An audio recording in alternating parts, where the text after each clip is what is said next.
তোর বাপ নাই, 100 টাকা তুই খাই, আমি নিলাম, তোর আবার দিয়ে দিলাম। দেখো আরে কি দিয়ে সান্ত্বনা দেওয়া বলো? ও 100 টাকা লয়েছে, 100 টাকা আমার কাছে 1000 কোটি টাকা। তুই বাবা খাইস, তোর এটা দিলাম। পৃথিবীর কোন দান কবুল না হলে ওর দান আজকে কবুল। কি চাও, কি চাও? তোর আপনাকে 10 টাকা দিছে, তোর এই টাকাটা আমার কাছে 10,000 কোটি টাকা।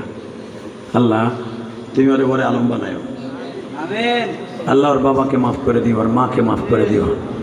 আল্লাহ ওর মনের কষ্ট তুমি বুঝছো, তা না হলে এই হাজার মানুষের সামনে দাঁড়িম করে স্টেজে পড়ে গেছে, দাঁড়িম করে পড়ে গেছে। তোমার আমার ছেলেগুলা, তোমার